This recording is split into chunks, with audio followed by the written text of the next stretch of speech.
3 Néphi, chapitre 6. Les Néphites prospèrent, l'orgueil, la richesse et les distinctions de classe apparaissent.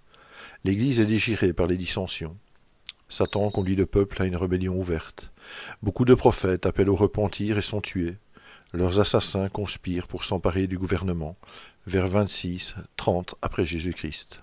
Et alors il arriva que le peuple des Néphites retourna dans ses terres la 26e année, chaque homme avec sa famille, ses troupeaux de gros et de petits bétails, ses chevaux et ses autres animaux, et tout ce qui lui appartenait.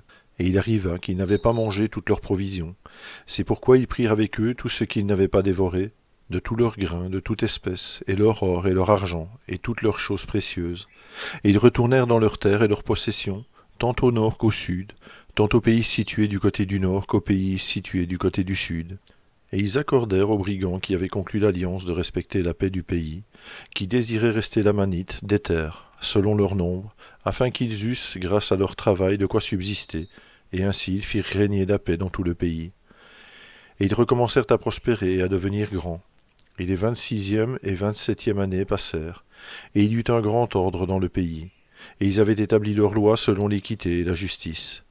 Et maintenant, il n'y avait rien dans tout le pays pour empêcher le peuple de prospérer continuellement, sauf s'il tombait dans la transgression. Et maintenant, c'était Gidgidoni et le juge Laconéus et ceux qui avaient été désignés comme dirigeants, qui avaient fait régner cette grande paix dans le pays. Et il arriva que beaucoup de villes furent reconstruites et que beaucoup de vieilles villes furent réparées. Et beaucoup de grandes routes furent posées, et beaucoup de routes furent faites, qui menaient de ville en ville, et de pays en pays, et de lieu en lieu. Et ainsi passa la 28e année, et le peuple eut une paix continuelle.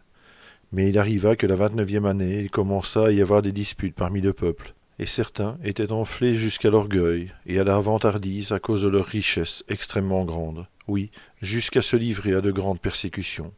Car il y avait beaucoup de marchands dans le pays, et aussi beaucoup de docteurs de la loi, et beaucoup d'officiers. Et le peuple commença à se distinguer par rang, selon leur richesse et leur possibilité de s'instruire. Oui, les uns étaient ignorants à cause de leur pauvreté, les autres recevaient une grande instruction à cause de leur richesse. Les uns étaient enflés dans l'orgueil, les autres étaient extrêmement humbles. Les uns rendaient injure pour injure, tandis que les autres subissaient les injures, et les persécutions et toutes sortes d'afflictions, et ne rendaient pas les injures, mais étaient humbles et pénitents devant Dieu.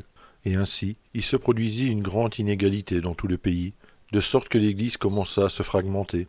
Oui, de sorte que la 30e année, l'Église était fragmentée dans tout le pays, sauf parmi un petit nombre de Lamanites qui étaient convertis à la vraie foi. Et ils ne voulaient pas s'en éloigner, car ils étaient fermes et constants et immuables, voulant en toute diligence garder les commandements du Seigneur. Or, la cause de cette iniquité du peuple était celle-ci.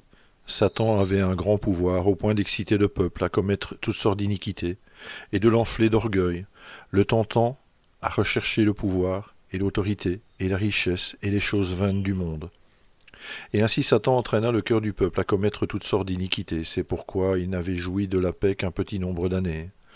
Et ainsi, au commencement de la 30e année, le peuple ayant été livré à lui-même pendant un temps prolongé, pour être emporté çà et là par les tentations du diable, partout où il désirait l'emporter, et pour commettre toutes les iniquités qu'il désirait. Et ainsi au commencement de cette année qui était la 30e, il était dans un état d'affreuse méchanceté. Or il ne péchait pas par ignorance, car il connaissait la volonté de Dieu à son sujet, car il lui avait été enseigné, c'était donc volontairement qu'il se rebellait contre Dieu. Et maintenant, c'était du temps de Laconéus, fils de Laconéus, car Laconéus occupait le siège de son père et gouvernait le peuple cette année-là. Et il commença à y avoir des hommes inspirés par le ciel, des envoyés, qui se tinrent parmi le peuple dans tout le pays, prêchant et témoignant hardiment concernant les péchés et les iniquités du peuple, et lui témoignant de la rédemption que le Seigneur accomplirait pour son peuple, ou, en d'autres termes, la résurrection du Christ. Et il témoignait hardiment de sa mort et de ses souffrances. Or, il y en eut beaucoup parmi le peuple qui furent très en colère à cause de ceux qui témoignaient de ces choses. Et ceux qui étaient en colère étaient surtout les principaux juges, et ceux qui avaient été grands prêtres et docteurs de la loi. Oui, tous ceux qui étaient docteurs de la loi étaient en colère contre ceux qui témoignaient de ces choses.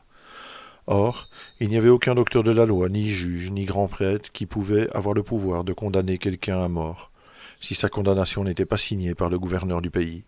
Or, il y en eut beaucoup de ceux qui témoignaient de ceux qui avaient trait au Christ, qui témoignaient hardiment, qui furent pris et secrètement mis à mort par les juges, afin que la connaissance de leur mort ne parvint au gouvernement du pays qu'après leur mort.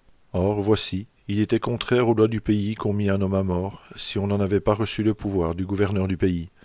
C'est pourquoi une plainte fut adressée au pays de Zarahemla, au gouverneur du pays, contre ces juges qui avaient condamné les prophètes du Seigneur à mort, mais non selon la loi. Alors il arriva qu'ils furent pris et amenés devant le juge pour être jugés du crime qu'ils avaient commis, selon la loi qui avait été donnée par le peuple. Or il arriva que ces juges avaient beaucoup d'amis et de parents, et le reste, oui, c'est-à-dire presque tous les docteurs de la loi et les grands prêtres, se rassembla et s'unit aux parents de ces juges qui devaient être jugés selon la loi. Et ils conclurent entre eux une alliance, oui, cette alliance qui avait été donnée par ceux d'autrefois, alliance que le diable avait donnée et fait contracter pour se liguer contre toute justice. C'est pourquoi ils se liguèrent contre le peuple du Seigneur et conclurent l'alliance de le détruire et de délivrer ceux qui étaient coupables de meurtre des mains de la justice, qui était sur le point d'être administrée selon la loi. Et ils bravèrent la loi et les droits de leur pays, et ils firent alliance les uns avec les autres de faire mourir le gouverneur et d'installer un roi sur le pays, afin que le pays ne fût plus libre, mais fût assujetti à des rois.